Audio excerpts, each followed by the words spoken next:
Welcome back, horror fans, cinephiles, and Giallo enthusiasts. This is Tanner Leeser, your host for all things Giallo here on the King and Giallo. This is another unscripted talking head movie review. This is actually two unscripted talking head movie reviews. This will be for the two 1972 Giallo spoof films. The first one, both of these, the default title is in Italian, but Il terrore con gli occhi storti. Forgive me for Italian mispronunciations. Italian's not my go-to. But that is The Terror with Crossed Eyes, or Crossed Eyes. And then the other one is the I due gattone a nove code e mezza ad Amsterdam. The two cats. I'm just gonna call it the two cats of Amsterdam. But yeah, I decided to do both of these together as one because I didn't really have a whole lot to say about either of them, and the reason being, all four of the Giallo films for this Forgotten Giallo Films episode, I could only find them in Italian. Three of them I could not find with dedicated English subtitles.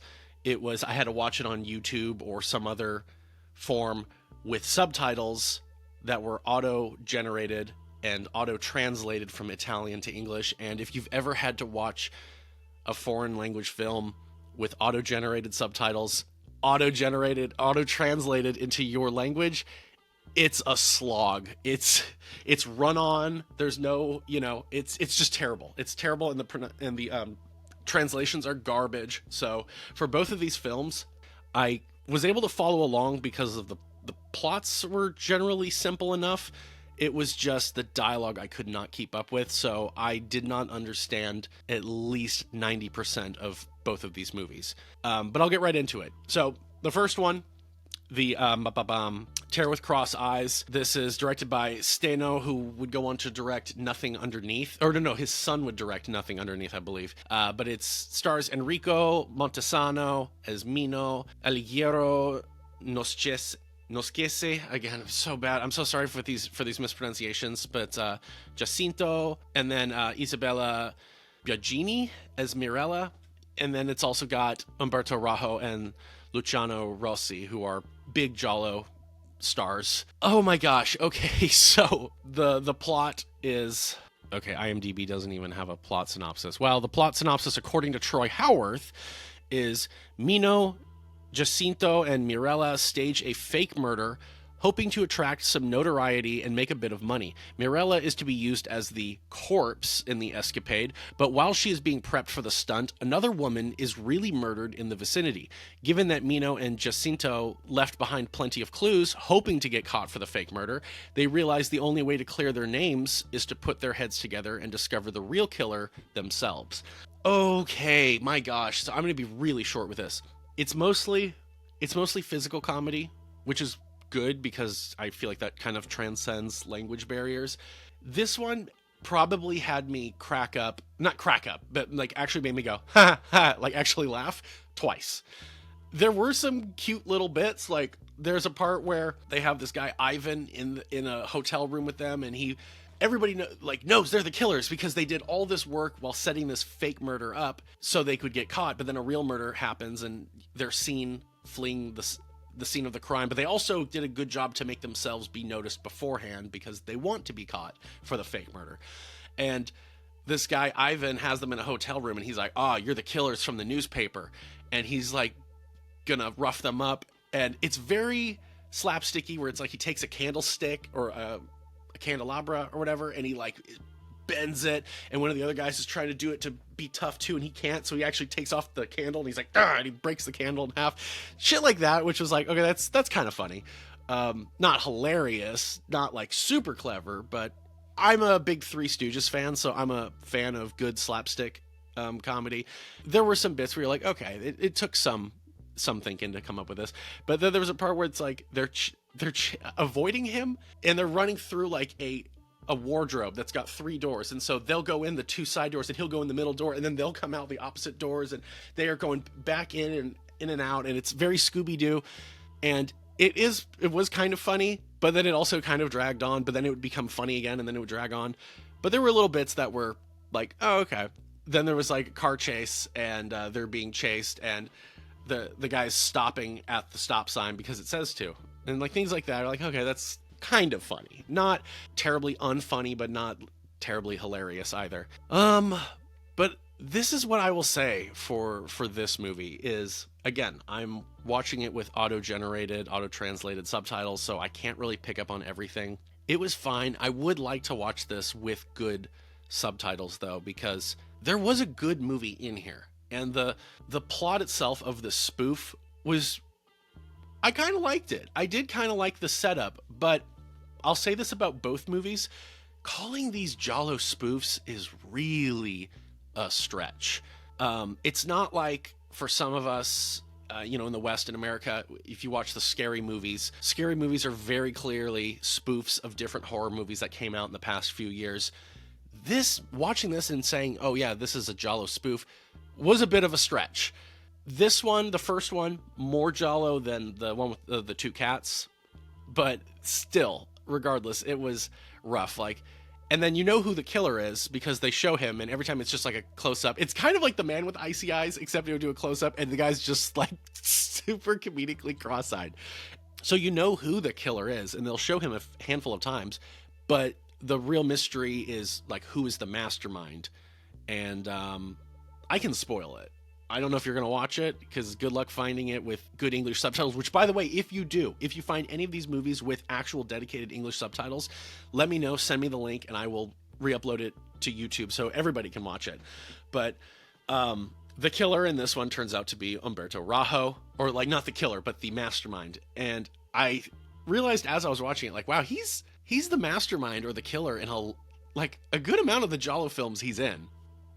But anyways, in terms of the three actors, the three characters, oh my gosh, I already am forgetting this one. But the thing I did remember was the woman was really annoying. And it's not to be like, misogynistic or anything. It's just she was playing the dumb blonde trope, and she had a very high-pitched voice, and she was like too dumb, and it was really, really annoying. And also, the whole plan of they want to be famous, like they're all kind of struggling actors, and they want to be famous by being killers.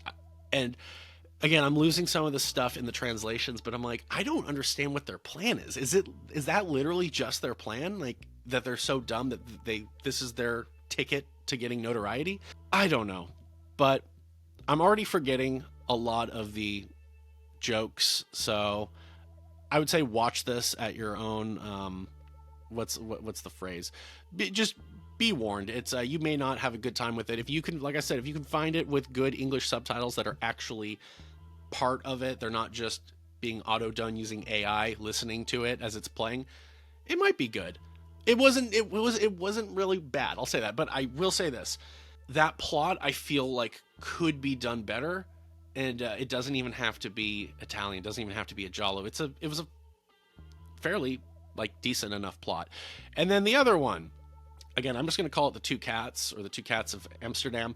This is a Franco and Ciccio comedy. And so these guys are basically like, I don't really know Abbott and Costello, but I know the Three Stooges. And it's basically that. It's the two guys that are the comedians. The taller guy, Ciccio, is more of the straight man. And then Franco is like the super silly one. I will say that this one did make me laugh more, like way more. And I think that's because it felt like Three Stooges.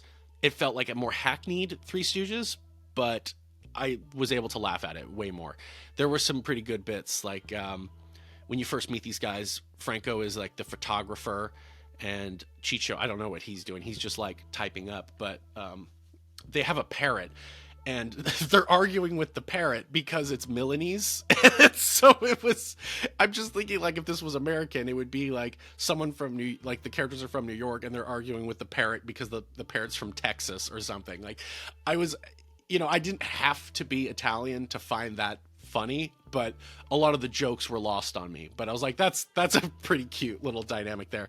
And then Franco, yeah, like he's a photographer and he's taking pictures of a model, and he's just so over the top, and he's like doing handstands while taking pictures upside down, and then he's climbing a ladder to take pictures of the woman, and she's like that far away from him, like he's leaning in. And it was very goofy stuff. Very this guy was essentially Curly Howard from the Three Stooges.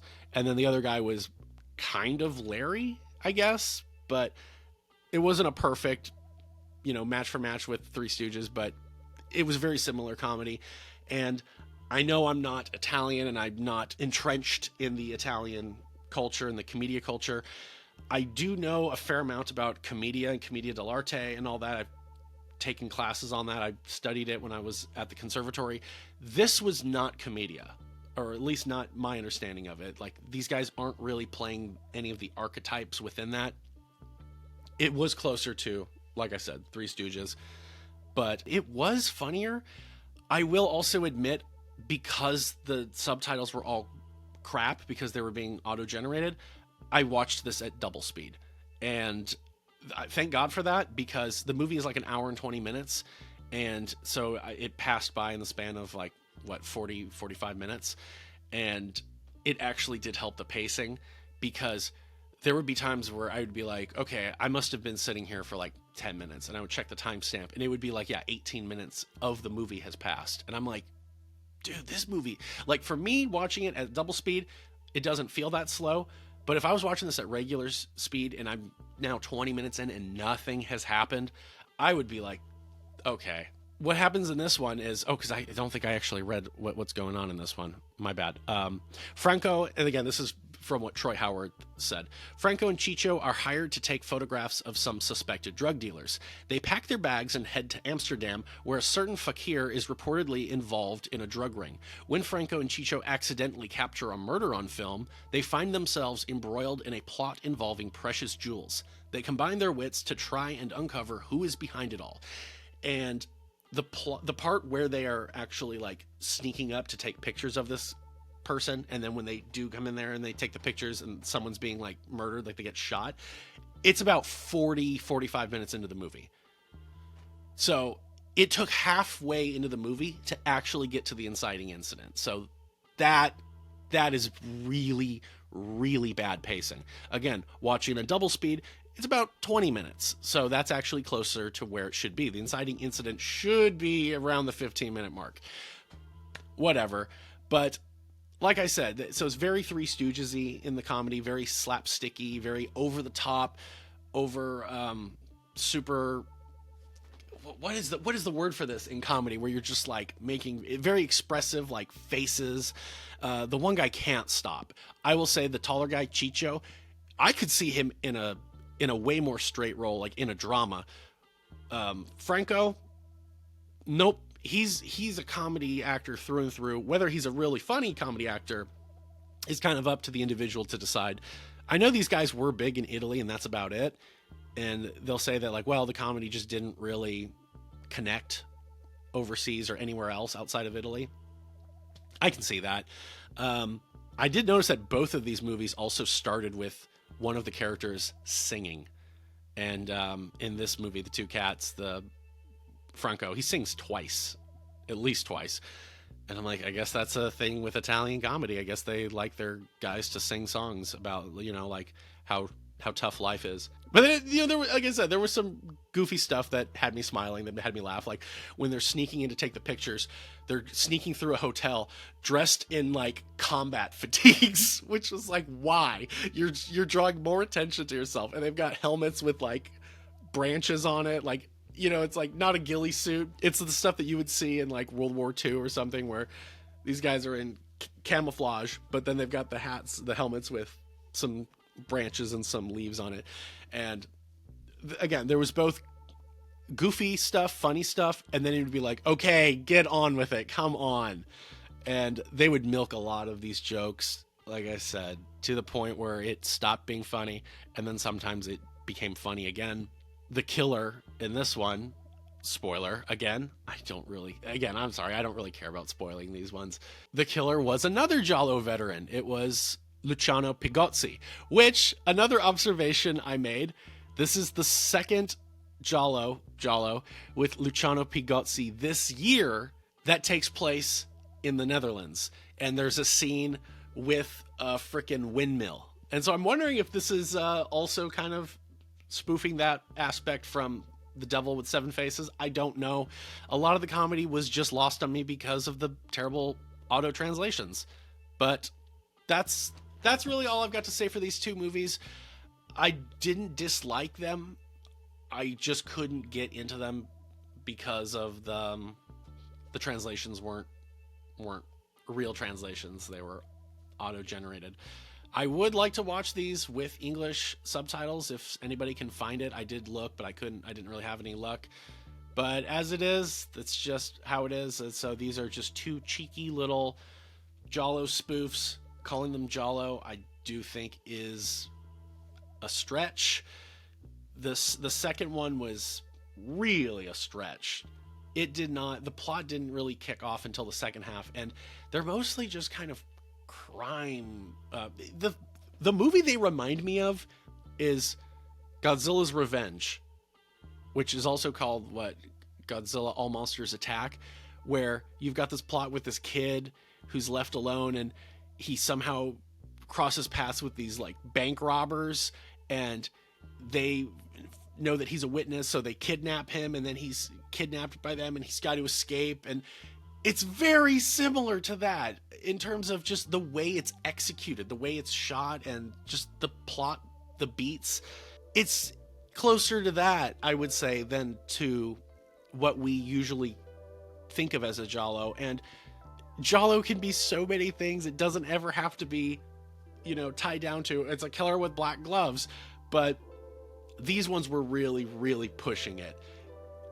It reminds me also of the spaghetti western Giallo I saw earlier this year, Kill the Poker Player, where I'm like, yeah, I guess it's a spaghetti western Giallo hybrid, but I think we're really, really being gracious by saying that. Yeah. Anyways, that's all I've got. I really don't have anything to say. I wish I had something more profound to say about these movies. It's just there was a huge gap between me and fully understanding them. I will not say they were bad. I really have had to have been fully understanding them to actually say that, but they were fine. If you are Italian, you speak Italian, you should check them out. You might really, really like these movies. I imagine a lot of natural Italians might actually say, oh, I like this movie is hilarious, but I wanted to like these movies. I just couldn't understand them. But yeah, that's all I've got. So yeah, this is Tanner Leeser for The King in Giallo. If nothing else, I'll see you next time. Thank you for watching. Sorry for this one being way more off the rails than usual.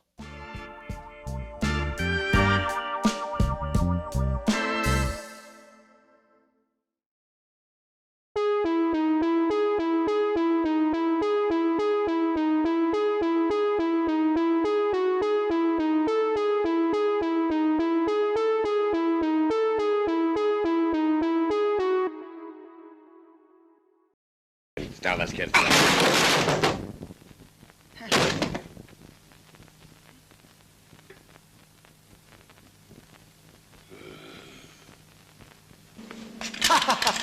Aia!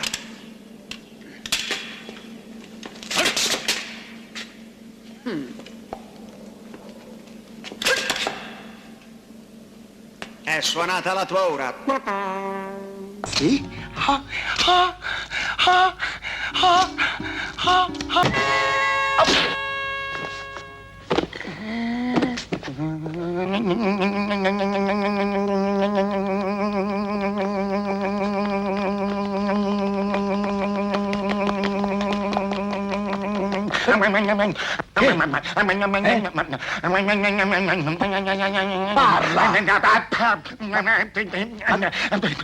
Ma che dici? Vuoi parlare? Hanno ammazzato Hanno ammazzato compare Turismo? Sì, compare Lola.